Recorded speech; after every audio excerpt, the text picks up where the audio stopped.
گی اس سے پہلے یہ طبقہ ظاہر ہوگا. رب کاسیات عاریات, ہوں گی پہننے والیاں مگر ننگی ہوں گی. 3 طریقے کی تشریح کی صحابہ کرام نے, اور آج تک وہی تشریح ہے, اور آج آپ اپنی آنکھوں سے اس تشریح کو دیکھ سکتے ہیں. پہلی تشریح یہ فرمائی کہ کچھ ایسی ہوں گی کہ جو جسم کے اوپر اس طرح کا کپڑا پہن لے گی کہ کپڑے کے اوپر دوسرا کپڑا, سمجھو چمڑے کے اوپر دوسرا چمڑا چڑھ گیا ہے, ان کے جسم کی ساخت الگ الگ نظر آئے گی. یہ ہوں گی پہننے والیاں مگر حقیقت میں ننگی ہوں گی. اور کچھ ایسے پتلے کپڑے پہنیں گی کہ جن کے اندر سے بال گنے جا سکیں گے اور کپڑا پہننے کا مقصد فوت ہو جائے گا. اور کچھ ایسے ہوں گی کہ ایسے چھوٹے کپڑے پہنے گی کہ پہنی ہوئی بھی ہوں گی مگر ننگی بھی ہوں گی. اور نشانیاں بیان فرمائی رحمت عالم صلی اللہ علیہ وسلم نے. ماں باپ کی نافرمانی کا دورہ ہوگا, یہاں تک کہ بیٹی کو ماں سے محبت ہوتی ہے اور بیٹی بیٹے کے مقابلے میں زیادہ فرما بردار ہوتی ہے. لیکن فرمایا آقا مدنی نے کہ قیامت نہیں آئے گی اس سے پہلے وہ بدضمیر پیدا ہوں گی جو اپنی ماں کو گھر کی نوکرانی سمجھیں گی, بلکہ ایسا لگے گا کہ یہ ماں ہے اور وہ بیٹیاں ہیں. وہ ماں کو بیٹھ کر کیا کیا کریں گی, ایسا کر ایسا کر ایسا کر. اور اگر ماں کوئی اس سے گزارش کرے گی تو اس کے اوپر ناک چڑھائیں گی, چپ رہو تمہیں پتہ نہیں ہے زمانہ کہاں سے کہاں پہنچ گیا, بڈھی ابھی وہی پرانے زمانے کی باتیں کر رہی ہے. فرمایا یہ نشانیاں ظاہر ہوں گی. اور کچھ آخری وقت کی نشانیاں بیان فرمائی. میں وہاں یہی مضمون عرض کر رہا تھا, حالات بتا رہے ہیں کہ وہ نشانیاں بس ظاہر ہوئی چاہتی ہیں. اور یہ بھی فرمایا کہ ان نشانیوں سے کچھ الٹا معنی بھی نکالنے کی کوشش کریں گے. فرمایا سیکونون فی امتی 30 کذابون دجالون کلهم یدعی انہ نبی وانا خاتم الانبیاء لا نبی بعدی. میرے بعد 30 جھوٹے ایسے پیدا ہوں گے, وہ کہیں گے دیکھو ساری نشانیاں ظاہر ہو گئیں لیکن ابھی وہ آخری نشانیاں نہیں آئی ہیں. اس کا حضرت عیسیٰ ابھی نہیں آئے, امام مہدی نہیں آئے. وہ کیوں نہیں آئے؟ وہ پھر کہیں گے کہ ہمیں عیسیٰ مان لو, کوئی کہے گا ہمیں مہدی مان لو. اور کچھ زیادہ چلاک ہوں گے, وہ کہیں گے عیسیٰ اور مہدی دونوں ایک ہی شخصیت کے نام ہیں تو دونوں پوسٹوں پر اکٹھے قبضہ کرنے کی کوشش کریں گے. ایسے دجال بھی پیدا ہوں گے, دجالون کذابون کلهم یدعی انہ نبی. یہ جھوٹے ہوں گے, یہ فراڈی ہوں گے, یہ مکار ہوں گے. اور فرمایا قیامت سے پہلے کیا ہوگا, سچ اور جھوٹ آپس میں مل جائے گا, لوگوں کو پہچاننا مشکل ہو جائے گا. حق کو جھوٹ کے ساتھ ملایا جائے گا, حق کو باطل کے ساتھ ملایا جائے گا. بندے کو پہچاننا مشکل ہو جائے گا کہ وہ مقدس اور پاک زمین جس کے لیے قرآن نے کہا تھا انما المشرکون نجس فلا يقربوا المسجد الحرام بعد عامهم هذا, یہ مقدس شہر ہے, یمن والا شہر ہے, مشرک اس کے قریب نہیں آ سکتے. اور وہ مدینہ جس کے لیے آقا مدنی نے فرمایا تھا انہا طیبۃ انہا تنفی الخبث کما تنفی الکیر خبث الفضہ, یہ پاک زمین ہے, یہ کسی ناپاک کو برداشت نہیں کرے گی. جس کا دل ناپاک ہوگا, جس کے دل کے اندر منافقت ہوگی, وہ مدینہ میں نہیں رہ سکے گا, مدینہ اس کو برداشت نہیں کرے گا. لیکن ایسے بدبخت بھی پیدا ہو سکتے ہیں. فرمایا کچھ ایسے پیدا ہوں گے لعنتی جو پہلو کو لعنت کریں گے, جو یہاں کے رہنے والوں کی تکفیر کریں گے, وہاں کے اماموں کو کافر کہیں گے, مصلی پر کھڑے ہونے والے کو کہیں گے کہ وہ کافر ہو گیا ہے. لیکن میں تمہیں اطلاع دیتا ہوں کہ دجال بھی آئے گا مگر وہ بھی داخل نہیں ہو سکے گا مدینہ کے اندر, حالانکہ وہ دنیا کے چپے چپے میں جائے گا مگر مدینہ میں داخل نہیں ہو سکے گا. وہ قریب کا دور, فرمایا فتنوں کا ظہور ہوگا, ایمان بچانا مشکل ہو جائے گا. وہ آدمی ایمان بچائے گا جو شہر کے جمیلوں سے بھاگے گا, پہاڑ میں چلا جائے گا, چند بکریاں ساتھ رکھے گا, بس وقت آئے گا تو اذان دے گا پہاڑ کی کھو میں اور وہیں نماز پڑھے گا, ورنہ فتنوں سے بچ نہیں سکے گا. لیکن پروردگار ایک طبقے کو ایسا رکھے گا جو حالات سے ٹکرائے گا, جو حالات کا مقابلہ کرے گا. لا یخافون لومۃ لائم, وہ ملامت کرنے والوں کی ملامت سے نہیں شرمائیں گے. فرمایا جب وہ آخری ایسے حالات پیدا ہوں گے پھر پروردگار فیصلہ فرمائے گا ایک ایسے بندے کو پیدا کرنے کی جس کے ذریعے سے اس امت کی ہدایت اور اس امت کی گرتی ہوئی کشتی کو سہارا دینا مقدر ہوگا, پہلے سے طے ہے. جس کے لیے فرمائے گا مہدی, وہ ہدایت یافتہ ہوگا, اس کا نام بھی متعین کر کے بیان فرمایا, اس کی والدہ کا نام بھی بیان فرمایا. فرمایا میرے بیٹے حضرت علی رضی اللہ تعالیٰ عنہ کے بیٹے یعنی میرے نواسے حسن اور حسین کی اولاد میں سے ہوگا, ایک کی اولاد میں سے اس کی والدہ ہوگی, ایک کی اولاد میں سے اس کے والد ہوں گے. فرمایا اس وقت میں بھی ایک طبقہ دین کے اوپر ڈٹا ہوا ہوگا, یہاں تک کہ جب بیت اللہ کے پاس حجر اسود اور بیت اللہ کے دروازے کے بیچ میں وہ بیٹھیں گے اور لوگوں سے بیعت لیں گے اپنی امامت کے اوپر اور دین کے لیے قربانیاں دینے کے لیے, تو 313 کھڑے ہوں گے, وہی تعداد جو بدر کے میدان میں تھی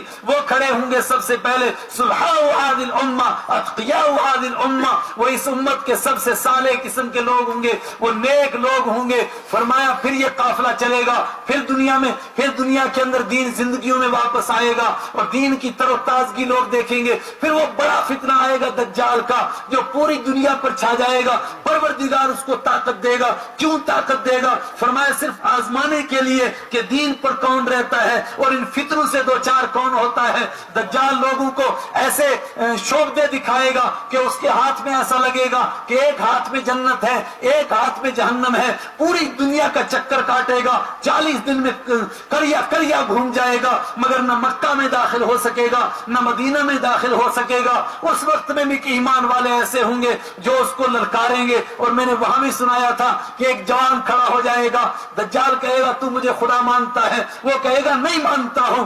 آئے ہائے یہ جوان بھی کیا ہے, قرآن کریم نے جگہ جگہ بیان فرمایا جوان انہم فتیتن, وہ کچھ جوان تھے جو کھڑے ہو گئے تھے. رحمت عالم صلی اللہ علیہ وسلم نے فرمایا قویت بالشباب, مجھے جوانوں کے ذریعے سے مدد کی گئی. یہ جوان ہی تھے. حضرت یوسف علیہ السلام ایک طرف جوانی بھی تھی, حسن بھی تھا, سب کچھ تھا, اور دوسری طرف زلیخا کے گھر کے اندر رہتے تھے. اور زلیخا نے غلقت الابواب وقالت حیت لک, سارے دروازے بند کیے, اندر کی کوٹھڑی میں چلی گئی اور اس نے کہا حیت لک, تجھ سے کہتی ہوں یہ سارا کچھ تیرے لیے کہا. قال معاذ اللہ انہ ربی احسن مثواي, میں اس رب سے پناہ مانگتا ہوں وہ مجھے بچائے گا. اور رحمت عالم صلی اللہ علیہ وسلم فرماتے ہیں کہ جب بندہ اپنی طاقت پر بھروسہ نہ کرے اور رب سے پناہ مانگ لے تو رب اس کو ایسی پناہ دیتا ہے کہ جہاں کوئی حملہ نہیں کر سکتا ہے. فرمایا پھر ویسی پناہ دیتا ہے جیسے وہ جادوگر اٹھے تھے, سر سجدے میں رکھا, وہ جو موسیٰ علیہ السلام پر ایمان لائے تھے, سر اٹھایا. فرعون نے کہا کہ تم ایمان لائے ہو, ابھی تمہیں پتا چلے گا کہ کون کتنے پانی میں ہے. لَأُقَتِّلَنَّكُمْ وَلَأُصَلِّبَنَّكُمْ فِي جُذُوعِ النَّخْلِ, میں تمہارے ٹکڑے ٹکڑے کروں گا, تمہیں سولی پر چڑھاؤں گا. انہوں نے کیا کہا فَقْضِ مَا أَنْتَ قَاضٍ إِنَّمَا تَقْضِي هَذِهِ الْحَيَاةَ الدُّنْيَا, اور کر جو تو کر سکتا ہے, اس لیے کہ تو جو کچھ بھی کرے گا اس دنیا کی زندگی میں کرے گا. اس دنیا کی زندگی سے ہمیں کیا تعلق ہے؟ یہ دھوکے کا گھر ہے, یہ مچھر کا پر ہے. فَلَا تَغُرَّنَّكُمُ الْحَيَاةُ الدُّنْيَا, تم کو دنیا کی زندگی دھوکے میں نہ ڈال دے. یہاں کی افسری بھی دھوکا, یہاں کی فقیری بھی دھوکا, یہاں کی امیری بھی دھوکا, یہاں کی شاہی بھی دھوکا. اور جس کو مٹی کے اندر جانا ہے, جس کو قبر کے اندر جانا ہے, جس سے کوئی بچا نہیں سکتا, جس سے کوئی چھڑا نہیں سکتا ہے. وَالْتَفَّتِ السَّاقُ بِالسَّاقِ إِلَىٰ رَبِّكَ يَوْمَئِذٍ الْمَسَاقُ, جس کو وہ منظر سامنے ہے کہ میری پنڈلی پر چڑھے گی, پیشانی دبے گی, ہڈیاں ٹوٹیں گی, اور پھر وہ سمجھے گا ہے. لوگ دائیں بائیں والے بھی کہیں گے کہ ڈاکٹروں نے تو مایوس کر کے بھیج دیا ہے. قیل من راق, کوئی جھاڑ پھونک کر کے ایسا ہے جو بچا لے. جواب ملے گا الی ربک یومئذ المساق, تیرے رب ہی کی طرف جانا ہے. جس کو اس کے اوپر یقین ہو وہ کسی فرعون سے ڈرتا ہے. انہوں نے کہا فقض ما انت قاض, کر جو تو کر سکتا ہے. انما تقضی هذه الحیات الدنیا, تو جو کچھ کرے گا اس دنیا کی زندگی میں کرے گا. ہم تو اس آخرت میں امید لگائے ہوئے ہیں کہ وہاں اللہ کی ہمیں خوشنودی نصیب ہو جائے. اس دنیا سے ہمیں کیا لینا ہے؟ یہاں کی عزت بھی عارضی, یہاں کی ذلت بھی عارضی, یہاں کی کامیابی بھی عارضی, یہاں کی ناکامی بھی عارضی. یہ سب دھوکے کے گھر ہیں, یہ سب دکھلاوے ہیں, حقیقت کچھ نہیں ہے. اصل مسئلہ تو اس کا ہے آخرت کا جو ہمیشہ رہنے والی زندگی ہے. فرمایا جس طرح وہ جوانوں نے للکارا تھا, وہ جوان جو کہاں غار کے اندر چلے گئے تھے اور انہوں نے وقت کی طاقت کو للکارا تھا. قرآن نے کہا تھا وَرَبَطْنَا عَلَىٰ قُلُوبِهِمْ, ہم نے ان کے دلوں کو جما دیا, کوئی خوف نہیں, کوئی ڈر نہیں. دجال کو یہ جوان للکارے گا, وہ کہے گا کہ تو میرا خدا ہوگا. وہ کانے دجال, ہمارا خدا کانا نہیں ہو سکتا. تیری ایک آنکھ ہی نہیں ہے جو اپنے عیب کو دور نہیں کر سکا, وہ دوسروں کا کیسے خدا بن سکتا ہے؟ دوسروں کا مشکل کشا کیسے بن سکتا ہے؟ وہ اس کو چیر ڈالے گا، اس کے دو پھاڑ کر دے گا، اور پھر اپنے لوگوں سے کہے گا کہ کیا دوبارہ زندہ کروں؟ وہ کہیں گے حضور کر دیجئے، کس کی دیری ہے؟ دوبارہ زندہ کرے گا۔ اللہ یہ طاقت اس کو دے گا، کس لیے دے گا؟ وَلَنَبْلُوَنَّكُمْ بِشَيْءٍ مِّنَ الْخَوْفِ، اس لیے کہ پروردگار نے پہلے دن سے کہا ہے میں آزماؤں گا، میں یہ ملا گلا نہیں رہنا چاہتا ہوں کہ بھیڑیں بھی وہی رہیں اور پروانے بھی وہی رہیں، سب برابر رہیں، نہ حالات آئیں گے، جھٹکے لگیں گے تاکہ کھڑے الگ ہو جائیں، کھوٹے الگ ہو جائیں۔ وہ جس طرح احد میں 300 الگ ہو گئے تھے، 700 الگ ہو گئے تھے، فرمایا ایسے حالات پیش کروں گا۔ یہ حالات پیش ہوئے، یہ جوان اٹھا، بہت سارے جوان اس کے پیچھے پیچھے چل رہے تھے۔ مسلم شریف کی روایت ہے، نشاندہی کرو کون ہے، اللہ حفاظت فرمائے، فرمایا 70,000 یہودی اس کی سیکورٹی گارڈ میں ہوں گے، اور علیہم الطیال سیاہ، سب کے اوپر گرین کلر کے سبز رنگ کے کپڑے ہوں گے، یہ اس کی سیکورٹی گارڈ والے ہوں گے۔ یہ جوان اٹھے گا، اس کو للکارے گا، کہا کہ میں نہیں تجھے مانتا ہوں۔ وہ پھر کہے گا زندہ کروں، زندہ کر دے گا، تو پھر کہے گا اب تو مانتا ہے، وہ کہے گا اب تو پکا یقین ہو گیا کہ آقا مدنی صلی اللہ علیہ وسلم نے پہلے دن جو فرمایا تھا وہ سچ فرمایا تھا۔ ان کی پیشن گوئی کبھی غلط ہو سکتی ہے۔ الف لام میم غلبت الروم فی ادنى الارض وهم من بعد غلبهم سيغلبون، رومی ہارے، ایرانی جیت گئے تھے، مکہ کے مشرکین نے تالیاں بجائیں، لیکن رومی بھی تمہاری طرح آخرت کی باتیں کرتے تھے، وہ ہار گئے۔ قرآن کریم نے کہا ہاں رومی ہارے ہیں لیکن ابھی جیتیں گے، اس لیے کہ للہ الامر من قبل ومن بعد، اللہ ہی کے لیے حکم ہے پہلے بھی اور بعد میں بھی، جو جیتتا ہے اس کے حکم سے جیتتا ہے، جو ہارتا ہے اس کے حکم سے ہارتا ہے۔ تو عز من تشاء وتذل من تشاء بیدک الخیر، اس کے ہاتھ میں خیر ہے، وہ جو چاہتا ہے سو کرتا ہے۔ یہ نقشے ظاہر میں نظر آتے ہیں، حقیقت میں وہ کرنے والا ہے۔ بالکل ویسی پیشن گوئی پوری ہوئی۔ ابو جہل نے کہا تھا کہ شرط ٹھہرا لو، حضرت ابوبکر نے شرط ٹھہرائی 100 اونٹوں کی کہ اگر نہ جیتے تو میں دوں گا، اور اگر جیت گئے تو تجھے دینے پڑیں گے۔ پروردگار نے اس کے ساتھ ایک اور بات ارشاد فرمائی تھی کہ جس دن رومی جیتیں گے اس دن مسلمان خوش ہو جائیں گے۔ مسلمان یہ سمجھتے تھے کہ شرط پوری ہو گئی اس لیے ہم خوش ہوں گے، لیکن نہیں، جس دن وہ جیتے اس دن پتا چلا کوئی اور معاملہ تھا۔ جس دن ادھر رومی جیتے ادھر اسی دن مسلمان بدر کے میدان میں جیتے، دو خوشیاں اکٹھی ہو گئی، قرآن کی پیشن گوئی بھی پوری ہو گئی، اور ادھر یہ بھی ہو گیا۔ قرآن نے پیشن گوئی کی تبت یدا ابی لہب وتب ما اغنى عنہ مالہ وما کسب، ماضی کے لفظوں سے بیان کیا۔ فرعون کہتا تھا، وہ ابو لہب کہتا تھا تبا لک سائر اليوم لہذا جمعتنا، تو برباد ہو جائے، کیا تو نے ہمیں اسی لیے جمع کیا؟ آقا مدنی کے لیے کہتا تھا۔ قرآن نے کہا کہ نہیں، یہ بھی برباد ہوگا، اس کا مال بھی برباد ہوگا، اس کے کچھ کام نہیں آئے گا، اور آئے گا یہ تو میں نے ترجمہ کیا۔ قرآن نے کہا تب وقت ہو چکا ہو چکا ہو چکا، فرمایا کیوں؟ جو ہم نے کہہ دیا سو ہو گیا۔ کچھ دنوں میں لوگوں نے دیکھا ویسی پیشن گوئی پوری ہوئی۔ یہ جوان اٹھے گا، وہ کہے گا کہ میرے آقا کی اسی طرح پیشن گوئی پوری ہوئی ہے۔ انہوں نے فرمایا تھا کہ ایک جوان کو 2 ٹکڑے کرے گا، وہ کھڑا ہوگا، اب تو مجھے پکا یقین ہو گیا کہ تو دجال ہے اور میں محمد الرسول اللہ صلی اللہ علیہ وسلم کا امتی ہوں۔ فرمایا یہ فتنے گھیریں گے، پھر وہ دجال اکبر آئے گا، پھر عیسیٰ علیہ السلام آئیں گے، اور ان سے پہلے بہت سارے فرمایا جھوٹے کھڑے ہوں گے، کوئی مہدی بننے کے شوق میں، کوئی عیسیٰ بننے کے شوق میں۔ تم دھوکہ نہیں کھانا۔ فرمایا وہ سبز گنبد سے اتریں، وہ سفید مینارے سے اتریں گے، وہ دمشق کے مینارے سے اتریں گے، اور فرمایا کس طرح اتریں گے؟ امام مہدی ساتھیوں کو فجر کی نماز پڑھانے کے لیے کھڑے ہوں گے، تکبیر ہو چکی ہوگی، عیسیٰ علیہ السلام تشریف لائیں گے، اور میرا اور آپ کا یقین ہے انشاءاللہ بالکل اسی طرح ہوگا، اس کے سوا نہیں ہو سکتا ہے۔ ایک دجال نے وہاں قادیان کے اندر ایک ٹاور بنایا، کہا میں اس ٹاور سے اتر کر کے آیا ہوں، اور لوگوں نے کہا بے شرم، اس کو تو اللہ کے حبیب نے فرمایا یہ سب مریم کا بیٹا ہوگا، تو گھسیٹی کا بیٹا ہے، تو کیسے ہو سکتا ہے؟ اور بہت سارے کھڑے ہوئے، آج بھی بہت سارے کھڑے ہو رہے ہیں۔ فرمایا تم نہیں ہو سکتے۔ آقا مدنی نے فرمایا عیسیٰ علیہ السلام تشریف لائیں گے، کس حالت میں آئیں گے؟ فرمایا مینارے پر اتریں گے، اور ادھر نماز کھڑی ہو چکی ہوگی، پیچھے شور مچ جائے گا، عیسیٰ علیہ السلام تشریف لے آئے, لوگ پیچھے دوڑیں گے, عیسیٰ علیہ السلام اتر رہے ہوں گے, ان کے اوپر 2 چادریں ہوں گی, اور فرمایا 2 چادریں ہوں گی اور کچھ تھوڑا پیلا مائل اور سفیدی سے ملا ہوا ان کا کلر ہوگا, ان کے بال لٹکے ہوئے ہوں گے, ان کی پیشانی سے پسینہ ٹپک رہا ہوگا, ایسا لگ رہا ہوگا جیسے موتی جھڑ رہے ہیں. فرمایا اسی طرح ہوگا. اور پھر عیسیٰ علیہ السلام جب تشریف لائیں گے تو مہدی فرمائیں گے ان سے کہ آپ نماز پڑھائیے. عیسیٰ علیہ السلام فرمائیں گے یہ اس امت کا شرف ہے کہ تمہارے امام تم ہی میں سے ہوتے ہیں, ورنہ اس سے پہلے امتوں میں امام نبی ہوتا تھا, کوئی امتی نبی نہیں ہوتا تھا, لہذا تم ہی نماز پڑھاؤ. پھر یہ فجر کی نماز امام مہدی پڑھائیں گے اور اس کے بعد کی نمازیں حضرت عیسیٰ علیہ السلام پڑھائیں گے. اور 1400 سال پہلے آقا مدنی نے فرمایا تھا, 1450 سال پہلے فرمایا پھر فلسطین کے پاس ایک شہر بسے گا, اس شہر کا نام لد ہوگا. اس شہر ادھر یہ نماز ختم ہوگی فجر کی, ادھر شور مچ جائے گا کہ دجال کا لشکر آ گیا. حضرت عیسیٰ علیہ السلام لے کر اس لشکر کو چلیں گے اور دجال بھاگے گا اور لد نامی شہر